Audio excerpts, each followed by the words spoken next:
Fry and Leela have always been the emotional center of Futurama. In fact, the series finale, meanwhile, was completely focused on the two of them tying the knot, finally solidifying their relationship. But though the series finale is the ultimate testament to their love, it all takes place within a frozen universe, and we don't get to see Fry and Leela actually live out a real life together, just this beautiful fantasy of a frozen world. This also means we didn't get to see whether or not children were in the Fry/Leela family future. But what if I told you that we almost did get to see this in the show? In a DVD commentary, writers David X. Cohen and Josh Weinstein revealed an unused episode concept that would have featured Fry and Leela's future son. But how did this play out, and why did they ultimately abandon the storyline? Well, I'll tell you exactly why and throw in a bit of my own hopes and speculation along the way. Just don't tell Fry about it. I tried to fix it once, but then I got mad and hit it some more. I guess it's good we didn't have children. Hey, if you end up liking this video and want to hear me talk more about Futurama, I have some cool news. I've started a podcast about adult animation with my friend Toonrific Tariq, and the first thing we're talking about is Futurama. The podcast is called Cartoons That Curse, and we're covering our favorite adult animated series one season at a time. We've already released episodes on seasons 1 and 2 of Futurama. 3 should be coming out shortly, so if you're interested, you can watch the video version on our YouTube channel or listen wherever you get your podcasts. Oh, and one more side note. How great is this artwork of Fry and Leela's son? Make sure you go check out Hats Off Media on YouTube and Twitter. Not only is he an incredible artist who absolutely nailed this design, but he makes great videos about cartoons as well. Plus, he's just a super cool dude. Support his stuff. So the origin of the unused story of Fry and Leela's son surrounds the episode Law and Oracle, which was actually a Minority Report homage. In the DVD commentary, David X. Cohen and Josh Weinstein reveal that they had worked for 3 full days breaking a different story about a backwards time traveler. The story still revolved around predicting future events, like Law and Oracle, but this version involved a character who not only traveled backwards in time,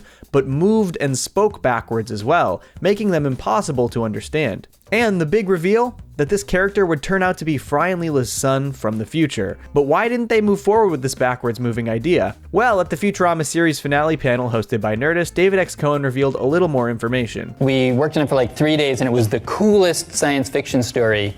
But there was nothing funny about it whatsoever. So while we were denied this major reveal of Fry and Leela's future, it was for a fair reason. Futurama is primarily a comedy show, so it's understandable that the writers felt cautious about such a complicated sci-fi idea eating up the entire runtime without allowing for much comedy. Interestingly though, one aspect of this story did end up being used in the Futurama series finale itself. The forward-moving in time people met the backwards-moving in time person, and time froze, and they were finally able to interact, so we took that idea and used it in the finale. So while Meanwhile used the idea of time freezing as a means to further Fry and Leela's relationship, this unused story would have used it as a huge climactic moment where Fry and Leela got to meet their backwards time traveling son. And based on the fact that this episode idea and the subsequent one, Law and Oracle, were about predicting future events, I think it's safe to say that Fry and Leela's son was attempting to tell Fry and Leela something very important about their future. Now, while I totally understand their reluctance to tell this story without much comedy, it definitely bums me out as a big fan of the emotional character-driven sci-fi episodes of Futurama, and I think there are some really cool things they could have done, and maybe still could do with this story. Alright, hear me out. As you may know, I previously made an entire video on one offhanded remark from the episode The Why of Fry.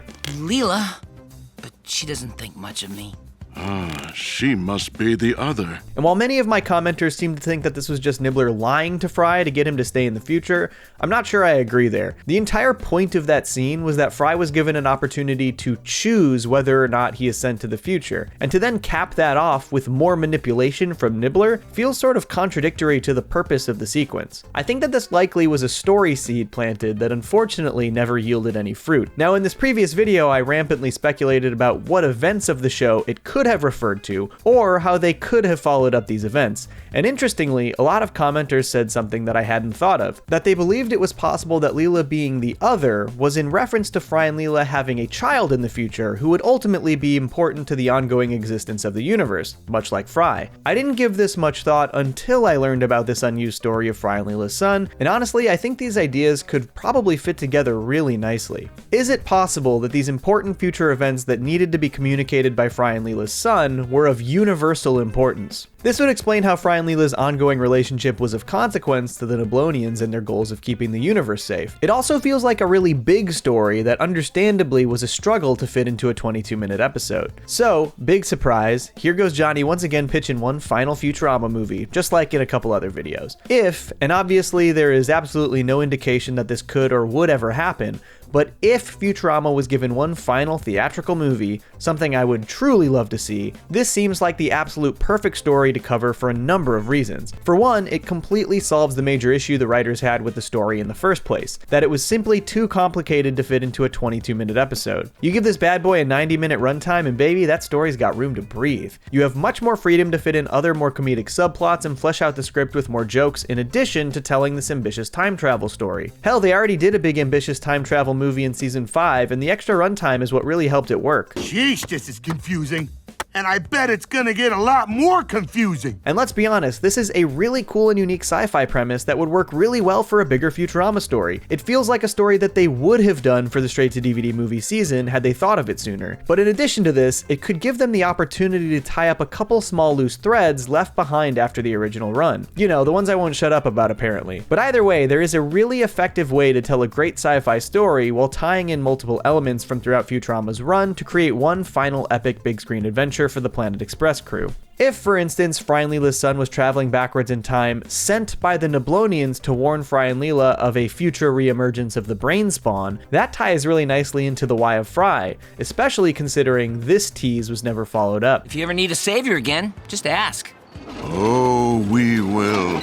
We will. Even if you don't buy into the idea that Nibbler meant anything substantial with the other comment, you cannot deny that this is a real loose thread. Hell, you could even tie in some other Fry and Leela focused stories, like the events of Meanwhile. What if the universe freezing in the series finale actually had bigger universal implications when it was reversed? The last we saw the brain spawn, Fry banished them to a parallel sort of void universe. What if when the universe froze, it somehow created a window of opportunity for the brain spawn to escape their prison and re-enter the universe, restarting their deadly hunt for information? It always felt to me like the brain spawn were the most important ongoing antagonists, especially in Fry's story, so bringing them back in a big way makes a lot of sense for a finale, at least to me. And of course, a story with a huge familial reveal for Fry and Leela's son would keep in line with the most important emotional aspects of Futurama, which tend to revolve around family. Learning of their son's existence could be a really big emotional moment. Or, hear me out, perhaps an even more heartbreaking reveal, such as, say, the idea that by traveling back in time to save the universe, Fry and Leela's son is in fact altering the time stream so that he ceases to exist. That could be the kind of emotional gut punch Futurama excels at. A character who's going back in time to change the future, knowing that it will eliminate himself from existence. You could have a really emotional scene between Fry, Leela, and their son, sharing one real moment together, knowing that it would be the first and last that they would ever experience.